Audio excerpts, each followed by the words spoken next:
Bonjour à tous, ici Nvaet Tounavet pour Entre Rôlistes et je suis avec Simon qui va nous présenter Night. Tout à Alors, fait. Night, en deux mots, c'est quoi l'univers, l'ambiance, etc. En quelques mots, c'est un univers apocalyptique. On joue durant une fin du monde qui est provoquée par les ténèbres.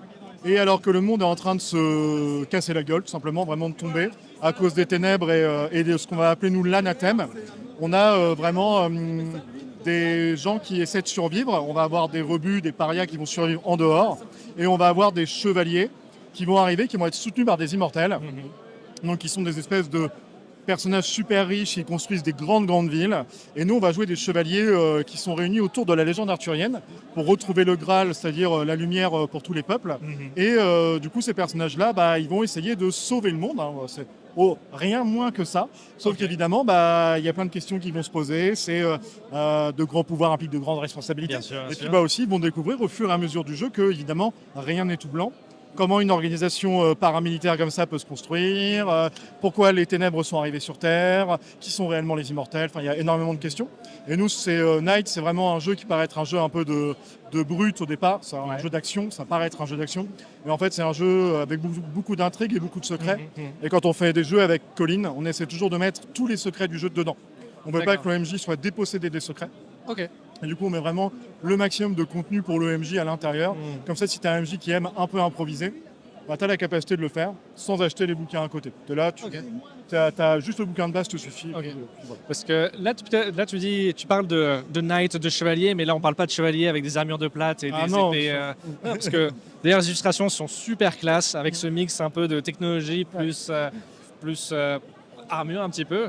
Mais du coup d'ailleurs, c'est quoi les inspirations que vous avez eues pour inspiration graphique? Allez, je commence direct avec les grosses questions. Les inspi graphiques d'origine, elles ont vraiment été liées à des choses qu'on avait déjà vues. Les toutes premières, on avait eu des choses qui étaient inspirées de Destiny, ce genre de choses-là, qui sont des jeux vidéo. Et quand on a refait notamment les méta-armures, parce qu'on les a fait refaire, quand on a refait les méta-armures comme celle-ci par exemple, on a décidé en fait de vraiment partir sur nos propres inspirations. Et en fait, on a plein d'éléments un peu iconiques de l'univers, comme cette forme-là par exemple, comme le cas de Night, ce genre de choses qu'on a fait nous-mêmes. On a repris des choses en fait on a vraiment réfléchi à avoir notre propre DA et à créer quelque chose vraiment d'original. Donc on a longtemps réfléchi avec notre studio de création, nos copains du studio Sichan, Shan et William, qui nous ont aidés vraiment à créer une DA un peu unique. Et au fur et à mesure que le jeu sera réimprimé, on va essayer de refaire au fur et à mesure de nouvelles illustrations plus liées à ce look-là. En tout cas, ça marche super bien, je trouve. Et au niveau du système de jeu, Night, ça se joue comment? C'est un jeu qui est assez simple, c'est un roll and keep. En fait, le principe de Night, dans son grand principe, c'est que c'est un jeu de construction de personnages. L'objectif de Night, c'est de prendre son chevalier de base, son rookie vraiment de base, et faire en sorte qu'il devienne un grand chevalier de la table ronde. Donc c'est pas un jeu où on meurt beaucoup, c'est pas l'objectif. C'est un jeu où on construit sa légende. Et le système, il est fait pour ça. C'est un système qui est player friendly. On joue vraiment pour le joueur et avec lui. C'est du play to lift. On est vraiment là pour mettre tout le monde en avant.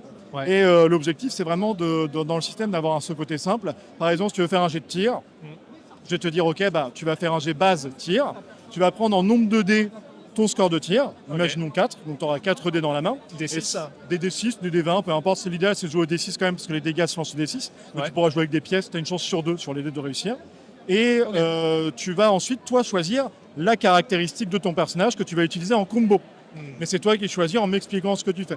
Donc tu pourrais me dire, là je vais tirer en savoir, avec savoir parce que j'ai déjà affronté cette créature. Je vais tirer avec perception parce que je vise un point précis. Et tu vas mettre ton personnage en scène et en action avec ça.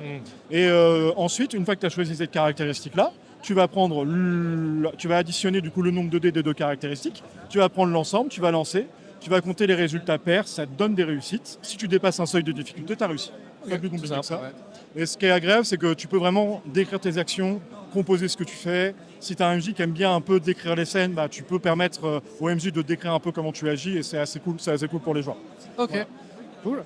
Et bien, est-ce que du coup, c'est quoi la suite pour Night? Parce que là, il n'y a qu'un bouquin pour le moment, mais il y a quand même pas mal de trucs sur la table. Ouais, donc un peu nous la suite. Nous, on a du coup la geste de la fin des temps, qui est la grosse campagne du jeu, qui est en 3 livres.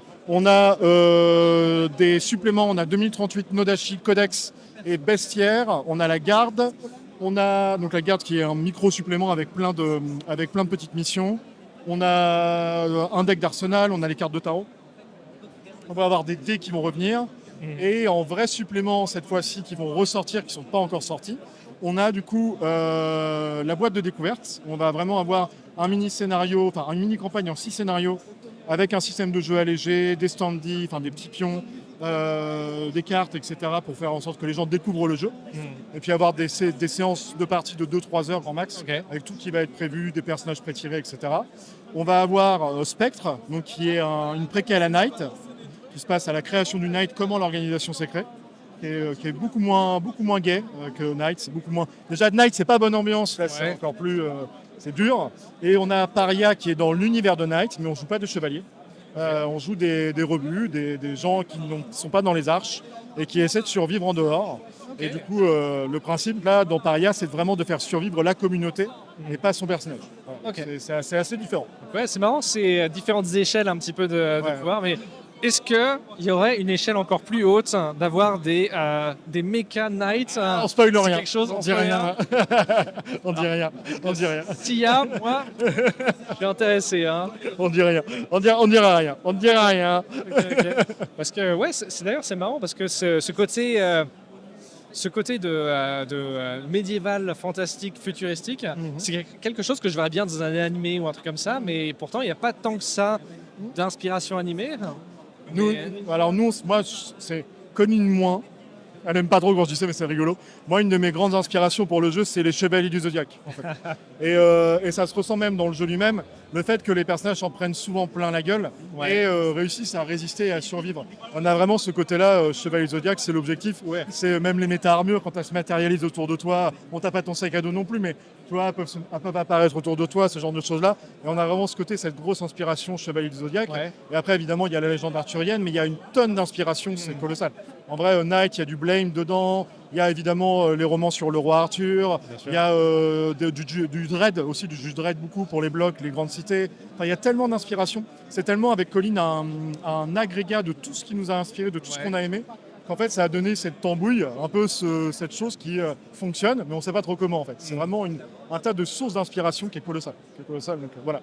Ah, c'est trop cool parce qu'après, avec la GES, vous allez faire avancer l'histoire, avec les autres bouquins, vous allez faire avancer l'histoire, la chronologie de Ouais, Night. alors on a justement une annonce que vous aurez peut-être du coup en primeur du coup. Pour Paria, il y a eu un livre qui a été débloqué qui s'appelle L'héritage perdu, qui est en fait le livre qui conclut la campagne de Paria. Paria, il y a toute une campagne qui est écrite. Et en fait, le principe de Paria, c'est que c'est un jeu d'exploration, c'est un X-crawl, c'est vraiment, on explore des lieux, etc. Et le dernier livre, qui s'appelle L'héritage perdu, parle d'une zone normalement qui n'est pas explorée du tout par les chevaliers dans Night. Et en fait, ce qu'on a décidé avec Colline, c'est de faire en sorte que ce livre soit à la fois un livre pour Paria et pour Night.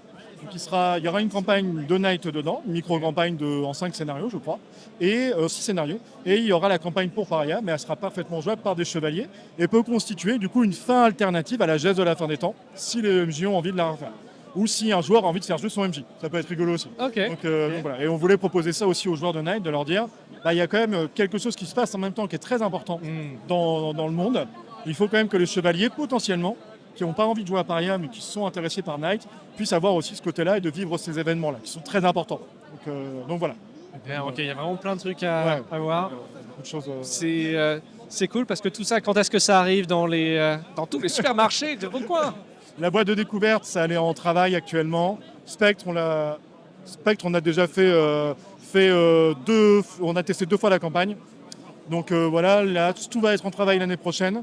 Sur vraiment du travail à fond sur Night. Et après, on va vraiment tout sortir, je pense, début 2026. Pour se laisser du temps, parce qu'on veut quand même travailler à fond sur Paria. On est vraiment à fond dessus avec Colline, là, et Cédric qui est là-bas, et plein de gens.